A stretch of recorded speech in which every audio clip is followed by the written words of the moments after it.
자, 반갑습니다. 신경진입니다. 자, 우리가 이제 지난 6장에서 연산자에 대해서 다 살펴봤습니다. 그죠? 이제 우리가 프로그램을 하는 데 있어서 지금까지는 우리가 뭡니까? 절차지향적 언어의 특성을 그대로 나타내는 처음부터 시작해서 끝까지 리턴문을 만날 때까지 우리가 이렇게 라인 바이 라인으로 쭉 실행을 했었어요. 그죠? 맞습니까? 예. 그런데 이제 7장부터 조건문, 특히 조건문의 종류에는 if문과 스위치문이 있는데요. 여기에서는 이제 이렇게 돼요. 여기서 시작을 한다. 쭉 이렇게 내려가요. 그런데 우리가 어느 순간 이 부분이나 여기에서 if문을 만나게 된단 말이에요. 그러면 우리가 if else문, 그리고 if 다중 if else if 구문이 있거든요. if else 구문이라고 하거든요. 예, 그런 거나 아니면 중첩으로 들어가는 경우도 있고요. 뭐 이러다 보면 여기에 코드가 분명히 있음에도 불구하고 이 조건이 참이지 아니하면, 자, 앞으로 제가 조건이라는 내용을 영어로는 컨디션이라고 합니다. 그러니까 컨디션이라고 하니까 이 컨디션이라고 제가 단어를 만약에 말씀드리면 조건이구나라고 생각을 하세요. 저는 때에 따라서 컨디션이라고 하니까요. 그래서 이 조건이 참이면 여기에 해당하는 내용을 실행을 하고 바로 뒷부분의 내용은 실행하지 않고, 만약에 이게 참이 아니고 거짓이면 다음으로 넘어가서 이 부분이 실행이 되는, 즉 모든 문장을 실행을 하지 않는 그러한 것이 바로 이제 우리가 제어문이라고도 하고, 제어문 안에는 제어문 안에는 조건문 그리고 반복문이 존재해요. 그래서 앞으로 7장 조건문, 8장 반복문 이렇게 이제 까지 어느 정도 배우시면 이제 우리가 그 다음 장이 이제 배열로 넘어가는데요. 거기에서 이제 기본적으로 이러한 반복문까지 여러분들이 활용을 이제 쥐락펴락을 어느 정도 하실 수 있는 개념이 된다면 이제 여러분들이 새로운 자료 구조, 데이터 타입, 배열이라든지 뭐 여러 가지 구조체라든지 이런 것들을 배워서 여러분들이 이제 기본은, 그러니까 초급의 딱지를 뗀다라고 하죠. 그래서 초급을 이제 떼는 거예요. 반복문까지는 보통 초급을 잡아요. 그래서 그런데 이 기본이 되는 조건문과 반복문을 반드시 여러분들의 힘이 닿는 데까지는 공부를 하셔서 특히 문제를 많이 풀어 보셔야 돼요. 개념 알기는 그렇게 어렵지 않은데 문제를 풀어서 그 문제에 대한 조건의 쌓임이거든요. 결국에는 프로그래밍이 실행함에 있어서 빠른 수행 능력과 코드의 절약을 위해서는 조건을 얼마나 잘 주느냐에 따라서 이거는 내용이 뭐라고 할까요? 저 코드의 양이나 그러한 내용들이 확 달라져요. 알겠죠? 그러한 것들을 여러분들이 명심해 두시고 이제 조건문을 쓴 거, 조건이 어떻게 들어가 있는지를 확인을 하시고, 이 조건을 내가 조금 더 개선을 할 수도 있겠다. 아니면 남의 만들어 놓은 프로그램의 조건을 잘 살펴보면 여러분들이 힌트를 많이 얻을 수가 있습니다. 아시겠죠? 자, 그래서 이제 7장 조건문을 시작을 해볼까 합니다. 자, 조건문 한번 다음 장 볼게요. 자, 순서도가 나왔어요. 이거는 제가 별달리 샵이라고 넣었던 이유가 순서도예요. 앞서서 제가 순서도에 대한 얘기도 조금 언급은 했던 것 같아요. 정확하게 저도 기억을 잘 못하겠지만. 근데 이 순서도라는 게 왜 나왔냐? 이 순서도라는 것은 아주 예전 이제 C 언어가 나왔을 때부터 이 순서도라는 개념이 있었어요. 이 순서도라는 것은 한마디로 말씀을 드리면 프로그램의 흐름, 플로우 차트라고 해도 과언이 아닐 정도로 이제 미리 그림을 그려보는 거예요.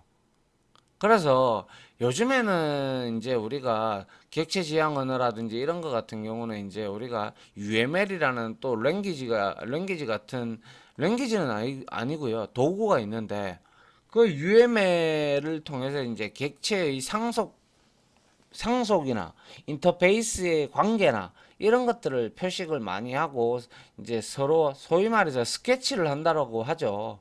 그러한 스케치를 하는 일종의 아주 오래된 방법입니다. 그럼에도 불구하고 이 순서도를 제가 여기다가 넣은 이유는 시험 문제에도 상당히 잘 나오고요. 그리고 알아둬서 여러분들이 나쁠 게 전혀 없어요. 왜냐하면 이 순서도에 거쳐서 여러분들이 프로그램을 짜면 훨씬 더 수월해요. 아시겠죠? 그래서 한번 그거에 대해서 보도록 합니다. 자, 순서도의 개념.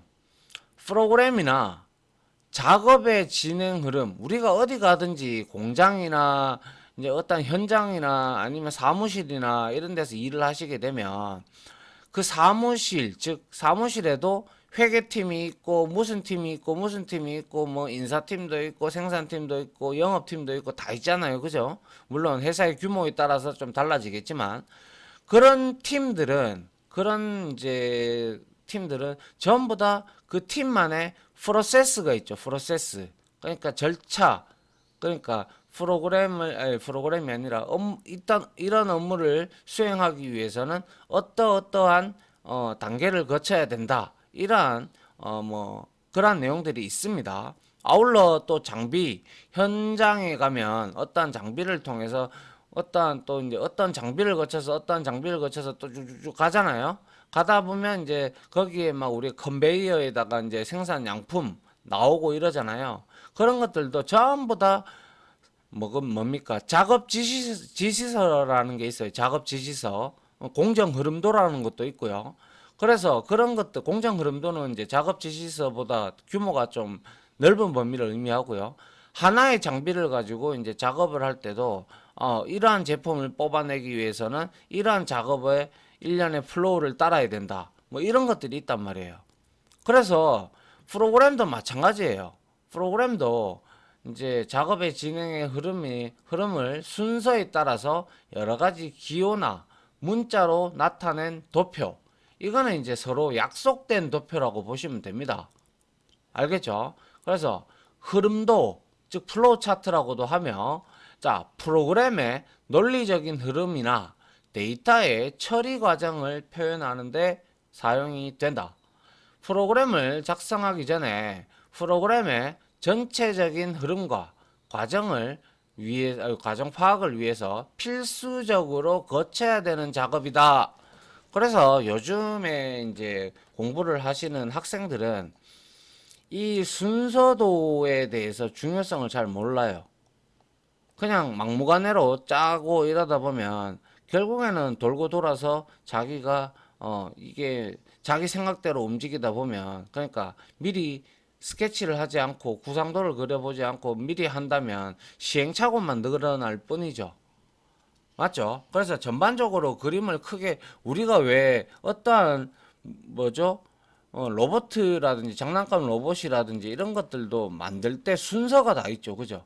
자동차도 조립할 때 순서가 있듯이 그런 것처럼 그 순서대로 이렇게 프로그램을 딱딱 만들어야지 이제 뭐 자기가 이제 할 수 있다고 머릿속에 있는 거를 이제 순찰하면 머리 뭐 좋으시고 뭐 IQ가 뭐 좋고 뭐 맨사고 뭐 이러면 뭐 자기 머릿속에 순서도가 다 그려져 있다면 문제가 되지 않겠지만은 여러분들과 저는 일단 일반적인 보통 사람입니다. 그죠? 보통 사람은 그림을 일단 그려놓고 그거에 맞게끔 스텝 바이 스텝으로 프로그램을 진행해 나가는 게 가장 좋은 방법입니다. 그래서 앞으로 이제 if문이나 반복문에서 이러한 순서도가 많이 나올 텐데요. 이제 순서도를 이제 거기에 기호로 다 표시를 합니다. 기호를 표시를 하기 때문에 이 기호들을 여러분들이 잘 알아두면 이게 전체는 다 아니에요. 근데 우리가 순서도를 작성할 때 필수적으로 들어가는 것들을 이제 우리가 여기서 볼 수가 있어요. 그래서 먼저 요런 기호 있죠. 뭡니까? 사각형인데 끝에 이렇게 반원 상태로 되어 있는 거. 이거는 터미널이라고 우리가 지칭을 하고요. 터미널은 어떠한 출발되는 곳과 우리가 버스 터미널을 생각하시면 되죠. 어떠한 터미널은 시작과 끝이 있죠. 우리가 대구에서 출발을 해서 서울을 간다. 그러면 대구 터미널에서 서울 터미널로 가는 거죠. 그래서 이거는 순서도의 시작과 끝을 표시를 하는 거고요. 그 다음에 이 네모가 있어요. 이 네모는 어떠한 연산을 instruction 처리해라라는 거예요. 그래서 각종 연산이나 데이터 이동 등을 처리하는 게 바로 이 네모 기호입니다. 처리입니다. 처리, 프로세싱. 이거는 스타트와 엔드를 나타내는 거. 자, 그 다음에 마름모. 그죠? 예, 이렇게 되어 있어요. 다이아몬드 형태. 뭔가 마름모라고 하는 게 좋죠. 이거는 판단하는 거예요. 이제 통상적으로 우리가 지금까지 배웠던 프로그램은 판단이라는 게 없었어요.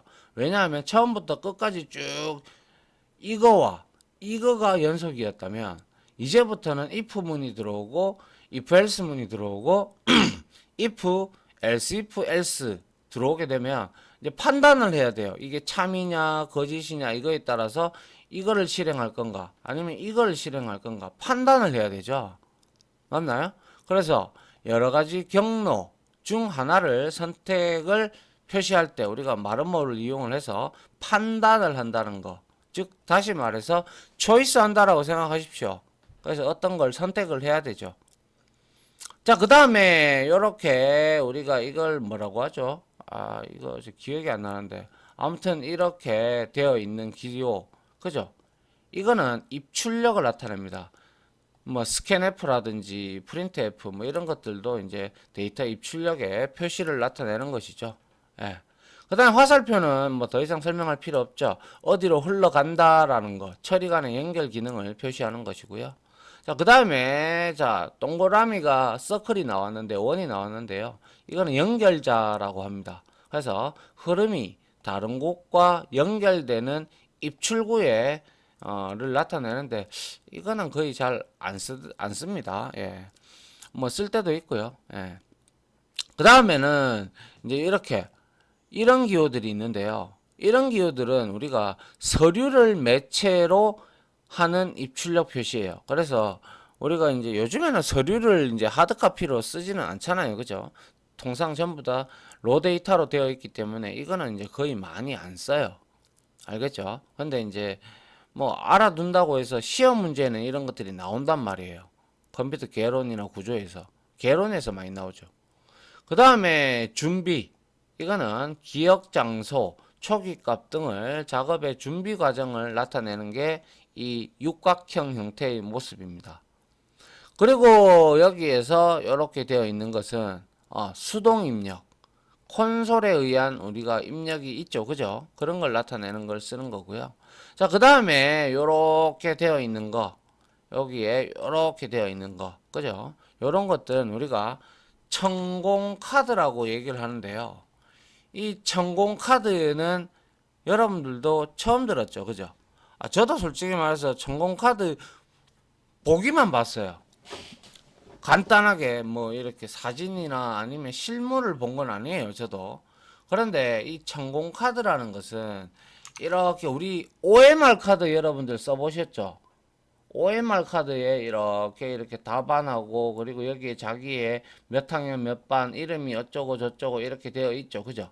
이렇게 이제 OMR 카드가 이렇게 되어 있어요. 그래서 OMR 카드가 인식하는 것은 OMR 카드의 프로그램은 여기에 만약에 수성펜으로 사인이 되어 있다면 이게 얘가 입력한 답이구나. 이거를 가지고 가서 비교를 해서 그죠? 정답인지 아닌지 정답이면 플러스 4점을 하든 플러스 5점을 하든 이런 식으로 해서 점수를 계산을 하게 될 건데 그죠?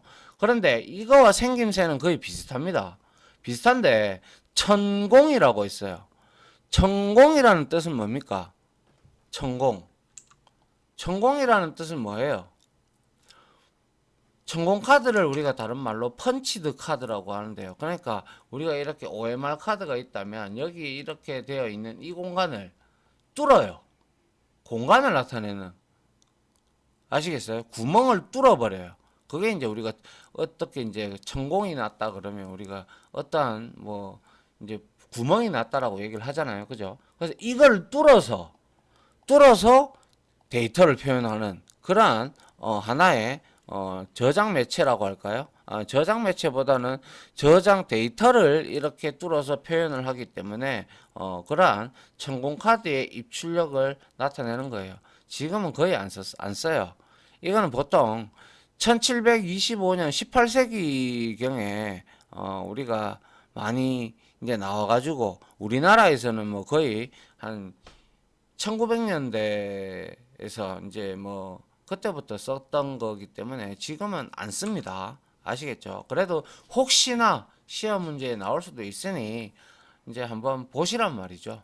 안 보는 것보다 나으니까요. 그죠? 그래서 이 천공 카드는 우리가 뭡니까? 이제 예전에 입출력하는 그러한 형태였다. 근데 아직까지도 OMR은 쓰죠.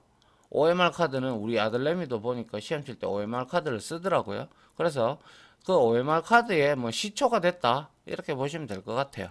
알겠죠? 그래서 다시 한번 보시면 가장 많이 쓰는 거 시작과 끝을 나타내는 터미널, 그리고 이거는 프로세싱 처리, 그리고 이거는 판단, 그리고 이거는 입출력, 이거는 연결자 흐름선, 그죠? 그리고 연결자가 아니라 흐름선, 이게 이제 연결자, 그리고 이건 서류, 그리고 이거는 준비, 그리고 이거는 수동 입력 콘솔, 그리고 이거는 천공 카드를 나타낸다. 그래서 순서도에 관심이 있으신 분들은 이거 말고도 여러 가지 순서도의 기호들이 있으니 여러분들이 한번 찾아서 공부를 한번 싹 정리를 해 두시면 나중에 이제 정보처리 산업기사나 기사시험에 이런 것들이 나오면 그냥 맞출 수 있겠죠. 이런 것들은 점수를 준다라고 생각을 하시면 됩니다. 됐죠? 예, 이걸 개념을 알아야 우리가 입문문에서 이렇게 제가 순서대로 그려놓은 그림들을 보시면 여러분들이 이해하기가 빠르다 이거예요. 일단은 다 이렇게 보시고 그 다음에 계속 이제 입문문을 보시면서 반복이 될 거니까 그러면 좋은 거죠. 그죠? 예. 다음 장 한번 볼게요. 자, 이제 제어문에 대한 설명이 나오는데요. 자, 우리가 제어문이라고 하는 것은 말 그대로 컨트롤을 한다라는 뜻이죠. 그죠?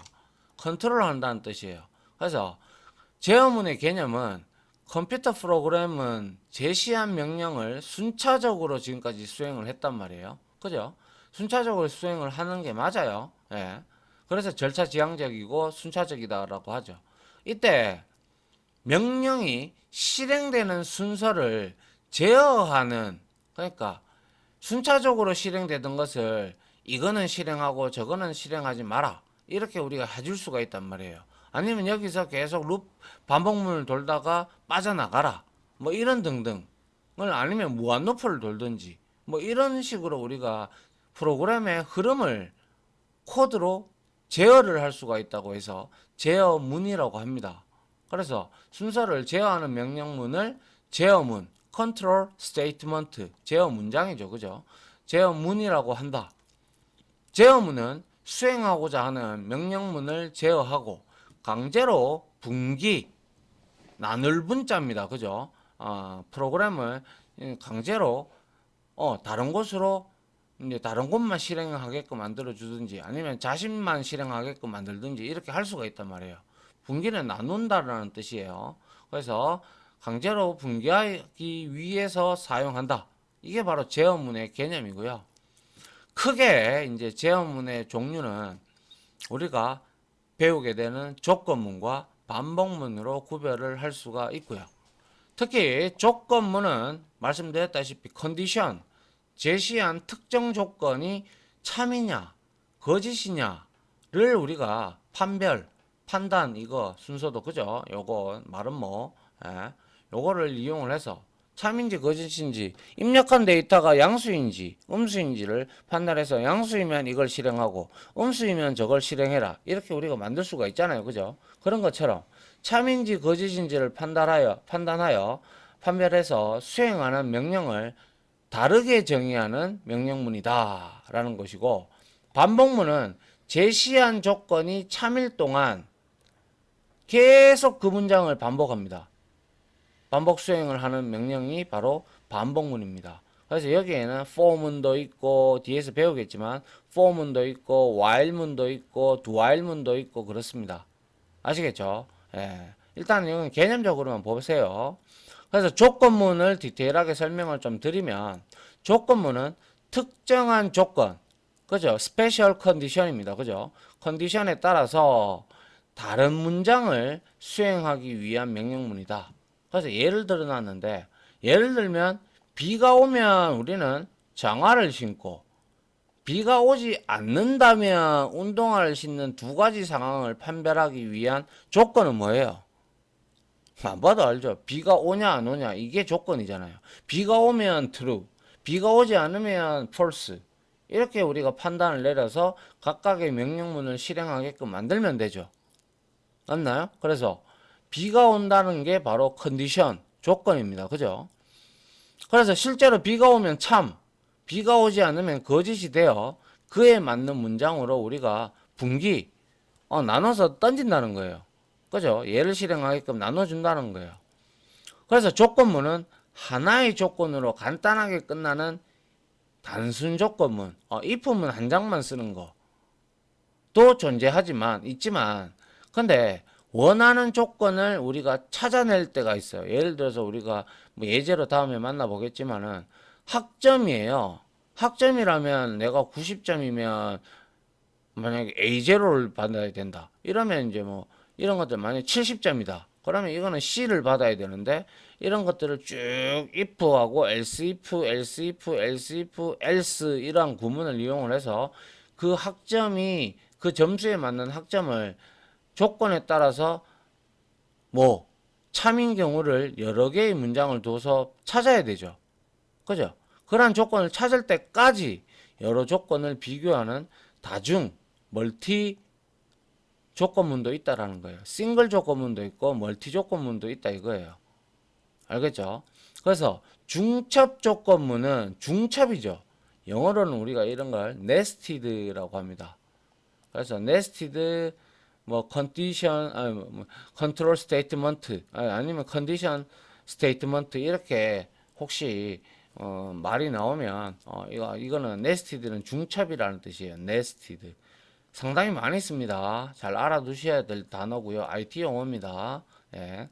그래서 중첩 조건문은 조건문 안에 말 그대로 중첩되어 들어있다고 해서 조건문 안에 또 다른 조건문이 들어가 있는 거예요. 알겠죠? 또 다른 조건문이 있는 구조를 말한다라는 거예요. 아시겠죠? 이게 바로 조건문이에요. 그래서 조건문은 그러한 조건에 따라서 실행할 건가 말 건가를 판단을 해야 되고요. 그거의 종류에는 단순 조건문도 있지만 여러 개의 조건, 여러 개의 조건을 이제 두고 걸러야 될 경우, 찾아야 되는 경우, 그때는 우리가 다중 조건문을 사용할 수도 있고, 혹은 다중 조건문에 맞았는데 또 그것도 세부적으로 뭔가를 하기 위해서는 또 중첩으로 if문을 우리가 넣어서 사용하는 방법이 존재한다라는 그러한 뜻을 의미합니다. 아시겠죠? 예. 자, 그리고 반복문이 있는데요. 자, 반복문은 일정한 구간에 명령을 반복해서 실행할 때 사용한다. 자, 반복문에 대해서 우리가 앞에서 잠깐 봤었어요. 자, 여러분들 만약 63빌딩을 나타낸다. 그러면 여러분들이 변수를 하나하나 다 대입해야 됩니까? 아니죠. 그거는 우리는 배열을 사용을 하면 된다라고 이미 앞서 말씀을 드렸어요. 그죠?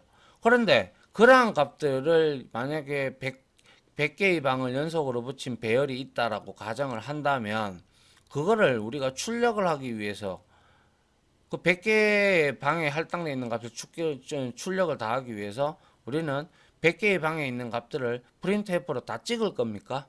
그럼 100줄이 나오는데요. 그건 말도 안 되는 소리죠. 그래서 그런 것들은 이제 들어있는 값들이나 아니면 그 값을 받아들 준비가 되어 있다면 우리는 쉽게 반복문 한 줄로 조건을 제시하면서 우리가 하나하나 받아들이든지 출력을 하면 돼요. 그러면 100줄이 되는 게 단 2줄이면 끝나요. 알겠죠? 그래서 반복해서 실행할 때 사용을 하고요. 프로그램을 작성하면서 특정 함수나 명령문을 반복해서 실행해야 할 때 반복문을 이용하면 당연히 편리하고요. 반복문은 동일한 명령에 대해 제시한 조건이 참이면 무조건 돌아요. 계속해서 반복을 수행하다가 어느 순간 만약 1에서부터 100까지의 합을 구하겠다. 그러면 100까지 합을 다 구하고 100일로 넘어서 버리면 그거는 이제 빠져나와야 되겠죠. 그러려면 거짓이 돼야 되겠죠. 그죠? 그런 거와 마찬가지로 거짓이면 반복이 종료된다라는 뜻이고요. 반복문이 멈추는 순간은 조건이 거짓으로 바뀌는 순간을 의미하죠. 그죠? 예.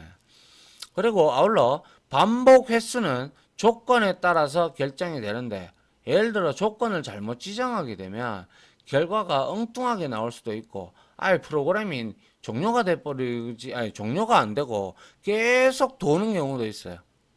왜냐하면 거짓인 조건을 찾지를 못하니까 계속 무한루프를 도는 거예요. 이렇게 프로그램이 종료되지 않고 계속 반복되는 거는 우리는 무한루프라고 칭을 합니다. 알겠죠? 그래서 반복 횟수는 조건에 따라서 결정이 되는데 이 조건을 그래서 얼마나 잘 주는 게가 또 중요한 거죠. 맞나요? 그래서 앞에서 조건문을 배우고 그 다음에 반복문에 이용을 할 때 조건이 들어가니까 이렇게 배우는 거예요. 알겠죠? 예. 그러므로 반복문은 반드시 멈추는 조건이 존재해야 된다. 자, 예를 들어서 자, 우리가 만약에 자판기를 한번 예를 들어 볼게요. 자판기가 얘는 전원이 들어와 있는 상태에서 계속 얘는 돌죠. 왜? 여기 불이 항상 켜져 있잖아요. 메뉴를 누르는, 그죠? 불이 켜져 있어요. 물론 얘가 뭐 재료가 없으면 재료가 다 떨어졌다라고 품절이라고 뜬다든지 뭐 재고 없음이라고 뜬다든지 이렇게 계속 얘는 루핑을 돌아요. 이게 이제 무한루프예요. 근데 얘를 재료가 떨어진다든지 아니면 문제가 조금 발생을 했다든지 아니면 음료수를 더 추가를 해야 된다든지 이러한 경우가 발생을 할 거란 말이죠. 그렇다면 이때 이 무한루프를 돌고 있는 계속 이거 무한루프를 돌아야 될 거 아닙니까? 그래야 무한루프를 돌면서 이 사람들한테 이렇게 터치나 아니면 이렇게 누르면 버튼이라면 버튼을 눌렀을 때 이 돈을 넣고 우리가 버튼을 눌렀을 때 잔돈도 거스름돈도 돌려주고 등등 그리고 음료수도 나오고 할 거 아닙니까? 그런데 음료수가 떨어진다든지 이러한 멈춰야 되는 경우가 필요하죠. 그럴 때 무한루프를 탈출할 수 있는 코드를 여기에다가 삽입을 해야 된다는 거죠.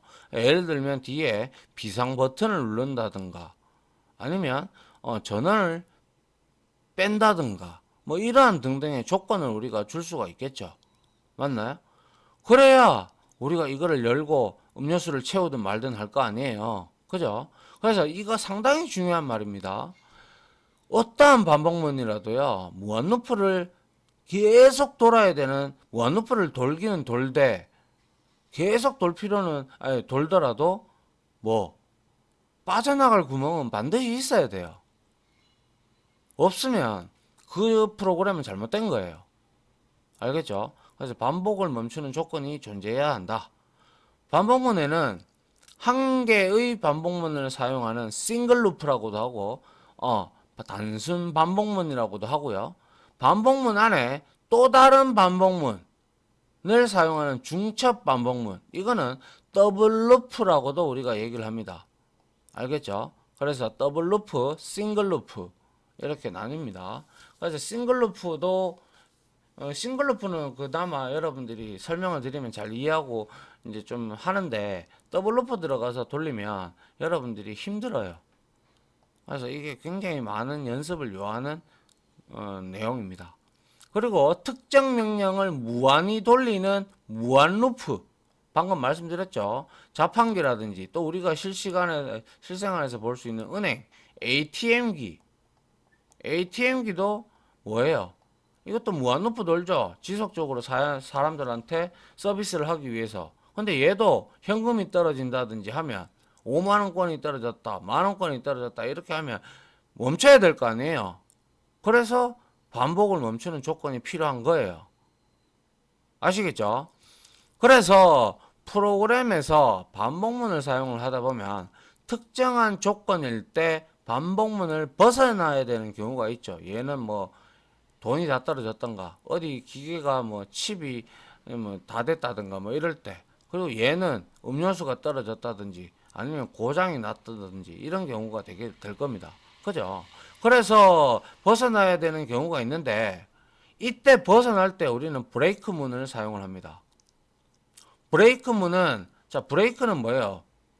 우리가 브레이크라는 뜻은 자동차 잘 달리고 있다가 급브레이크 밟잖아요. 아니면 브레이크를 밟잖아요. 그럼 속도가 멈추죠. 그럼 그 속도에서 벗어나는 거잖아요. 그죠? 그렇기 때문에 브레이크문은 반복문의 특정 조건에서 벗어날 때 사용을 할 거고요. 사용하게 되는 거고요. 특정 조건만 딱 띄워놓고 우리가 계속해서 반복문을 실행해야 할 때는 컨티뉴문을 사용을 합니다.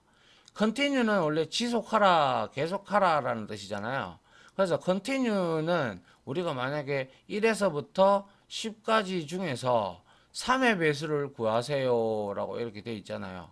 그러면 우리는 3, 6, 9 이렇게 출력이 되기를 원하는데, 그러면 우리가 여기서 if 해서 조건을 줘가지고 3의 배수를 구해가지고 3의 배수만 찍고, 그죠? 3의 배수가 아니라면 컨티뉴 쳐가지고 그냥 밑에 구분 실행 안 하고 그냥 넘어가 버리는 그런 용도로 씁니다.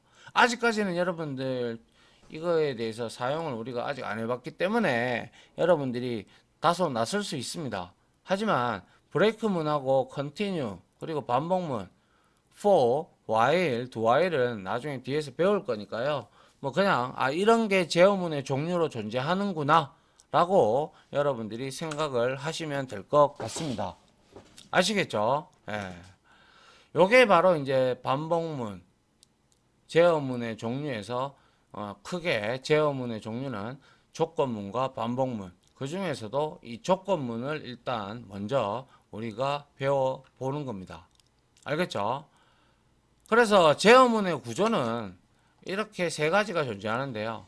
제어문은 명령문의 조건에 따라서 프로그램의 실행 순서를 바꾸기 위해서, 컨트롤을 하기 위해서 우리가 제어문을 사용한단 말이죠.